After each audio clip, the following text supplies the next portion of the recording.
Hello and welcome. Today I have a game featuring Bobby Fischer with the white pieces, and he plays against the caro-kann. And Bobby Fischer uses the exchange variation against the caro-kann, and he's playing Vlastimil Hort, if I pronounce that correctly, another grandmaster. This game took place in 1968, and as you can see here, it was a draw, but this will show how solid the caro-kann chess opening is. So let's take a look at this. The game review, when I pull that up, it'll erase their names for some reason. But Bobby Fischer's playing with the white pieces, and it looked like he played with 97% accuracy, and so did his opponent. So high level play here, and Bobby Fischer played at a 2950 level versus 2700 by his opponent. They did have a few, well, Bobby had one inaccuracy versus 4 by his opponent, and 2 mistakes. So interesting. We'll have to see what those are. And let's see here. It looks like 94.5% accuracy in the middle game, and 94.7 for Fischer's opponent. In the opening, 98.4 for Fischer and 98.1 for his opponent. Endgame accuracy, 99% by Fischer versus 99.2 by his opponent. And it looks like this may have been a 3-minute game. Anyway, let's begin here. That's a long enough intro. So let me turn on the analysis and we can take a look at what happens in this game. So e4, c6 is the caro-kann, and now d4 followed up by d5 from black, and the exchange variation, which exchanges these pawns here in the center. And I had a viewer say that strategically white gives up his advantage by exchanging here, and perhaps by opening the position up, there's more of a chance for tactical possibilities, and it's easier to develop the pieces. So maybe you have less of a long-term positional advantage, but maybe more of an opportunity for tactics. So Fischer plays knight to f3, his opponent knight to f6, and now they just continue developing. First, Fischer plays this c3 move to just fortify the central pawn. So the game continues with bishop to f5, taking the diagonal here, and also getting outside of the pawn chain, so this pawn can push to e6 and not block in the bishop. So Fischer delivers a check, and then we have a block, which also develops the knight as well. And it looks like the computer prefers this knight to c6 move, which does put the knight a little bit closer to the center. But perhaps Fischer's opponent didn't want to have an exchange of the bishop for the knight, leaving an isolated pawn over here. Let's see how it continues. So knight to h4, the computer states that that is the best move here, attacking the bishop. So the bishop just retreats to g6, and then we have bishop to f4, continuing development. Now the computer recommends immediately just taking that bishop, knocking out the bishop pair, but then that could open up the h-file, and perhaps Fischer would like to castle there and doesn't want black using that h-file to put pressure on his king side. All right, moving on, we have pawn to e6, unleashing the bishop. Fischer develops his other knight, and an inaccuracy here. So knight to h5, what is the point behind this move? It does chase the bishop, so the computer recommends instead just developing the queen and attacking black's bishop here.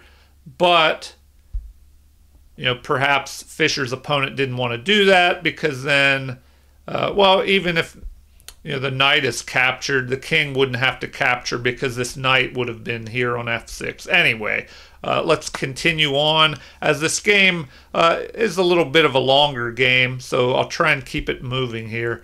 So finally, the bishop pair is lost by black, but it does open up this half-open h-file. So the game continues with a retreat of the bishop. So black develops his bishop to this central position and aims down here at the king side. So perhaps the rook and bishop will try and pile up on this pawn. So Fischer blocks that, and keeps this knight from being able to move back towards the center into Fischer's position, or an attempt to trade bishops as well. Okay, so a6 attacking the bishop. Bishop retreats, and the computer prefers a retreat all the way to e2. And with bishop to e2, it looks like that move would have put white at plus 0.74 as opposed to 0.49. So moving on, we have the rook grabbing the half-open file. Fischer castles, and now knight to b6, an inaccuracy. Apparently, castling immediately is best, according to Stockfish here. And what could this knight be doing? Well, perhaps jumping down here in the future. Let's see what happens. So Fischer immediately grabs space on the queen side, and perhaps preparing to push forward and chase that knight. So rook up to c7, and it looks like that's an inaccuracy. It would have been better to just centralize, well, bring the knight back towards the center here, where it influences the central squares a little bit more. All right, continuing on, we have queen attacking this undefended knight now, as the queen that was protecting it is blocked by the rook.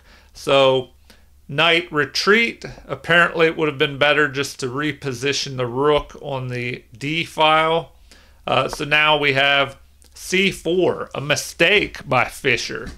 All right, apparently knight to f3 should be played. White still has a lead here, but just not as much as what could have been obtained with knight to f3. Perhaps with knight to f3, maybe you could think about jumping up here, although the f-pawn could chase that knight. But maybe not immediately, because then this pawn could come under fire. All right, well, let's see what Fischer does now. After his opponent captures, we have capture by the knight attacking the bishop. So that's ignored, and finally this knight is brought back towards the center, and apparently that's best.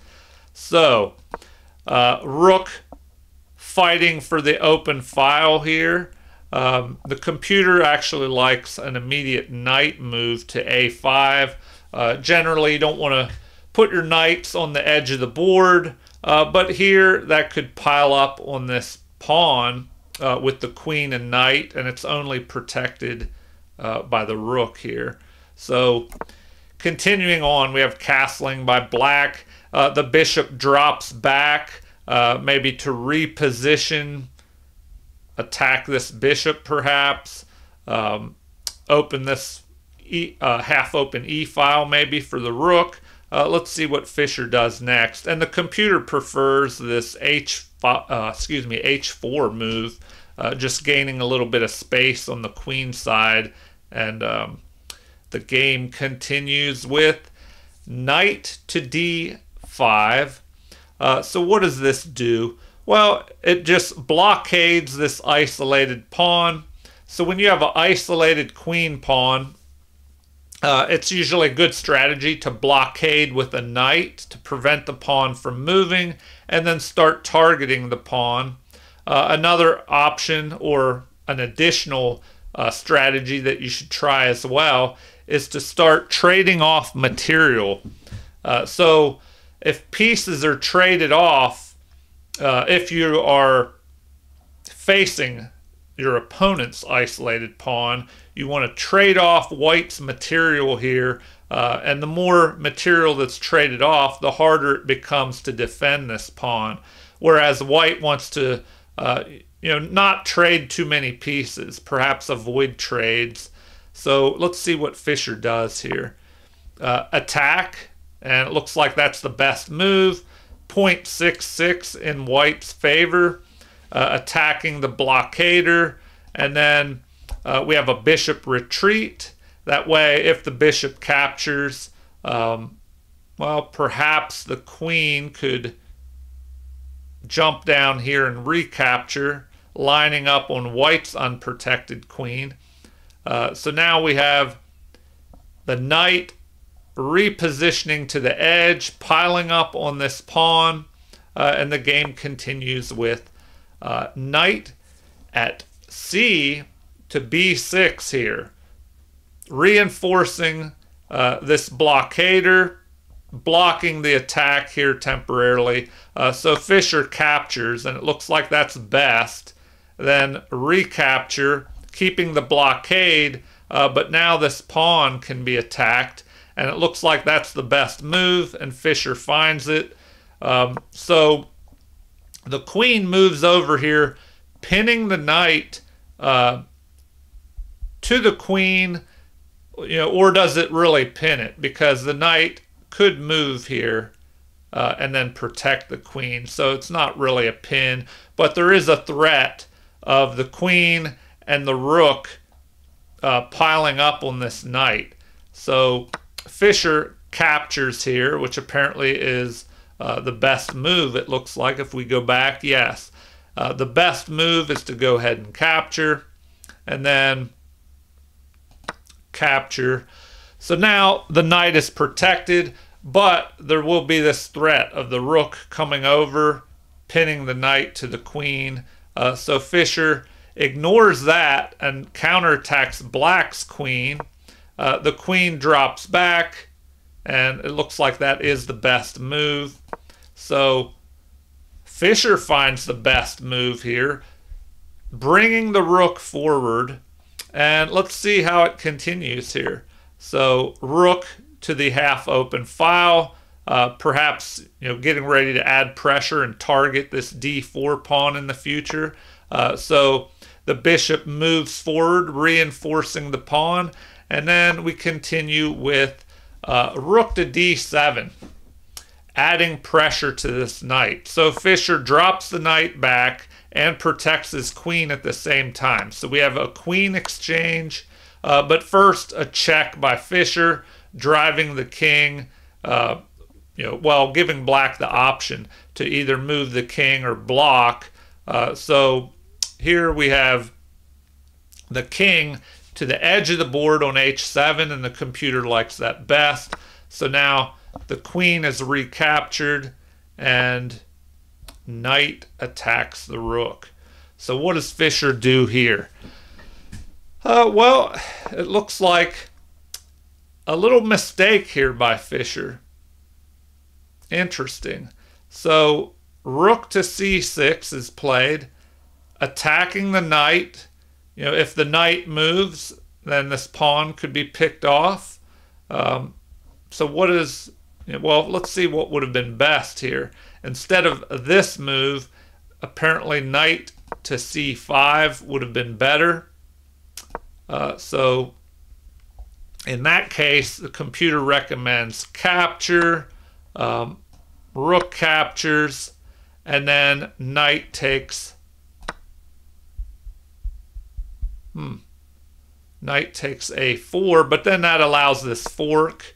Then we would have knight up to b6, rook recaptures the pawn, attacking the knight, and the knight blockades and attacks the bishop here.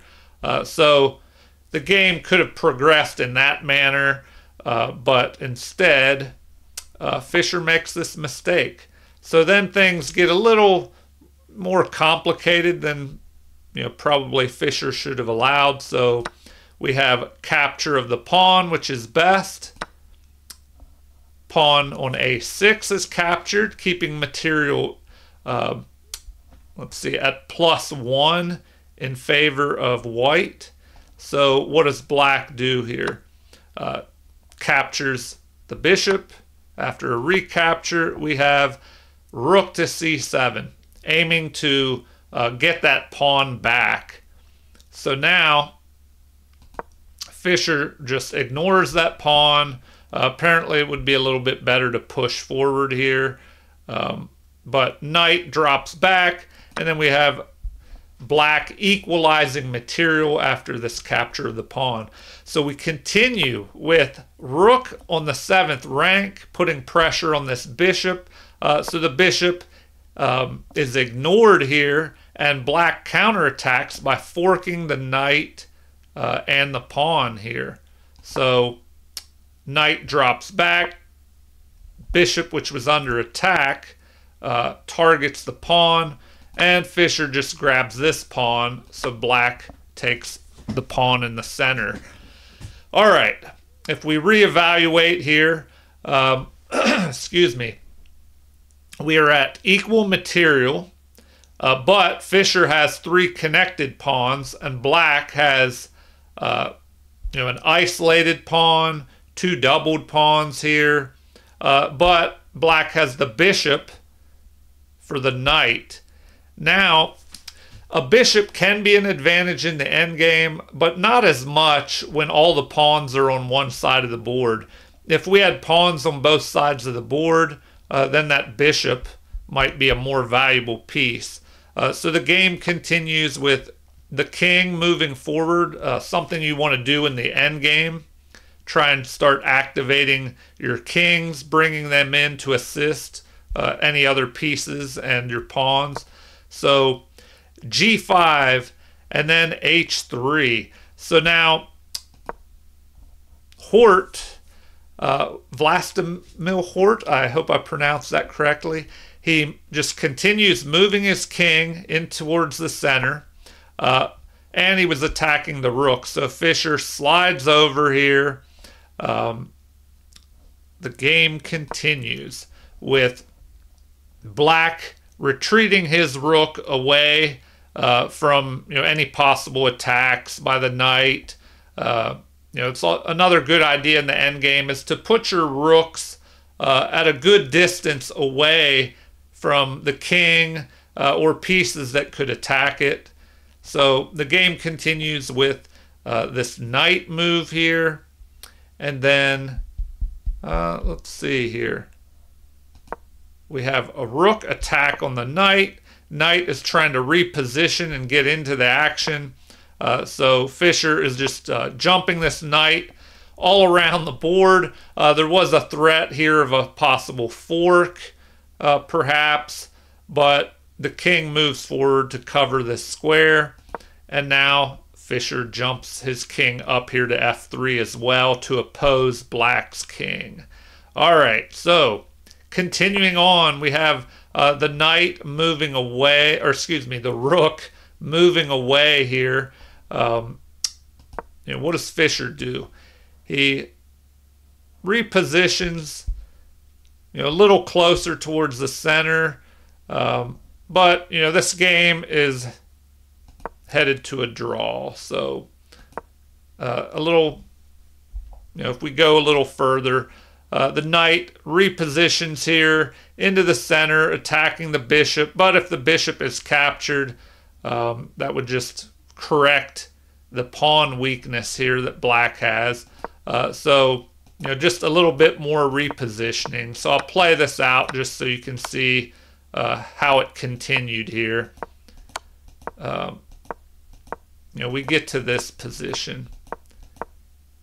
So there you have it, a draw. So, Fischer's opponent was lower rated than Fischer at the time. When was it? 1968. Fischer was improving, becoming better and better, and getting close to the top, and heading toward his world chess championship win, which occurred when was that? 1972.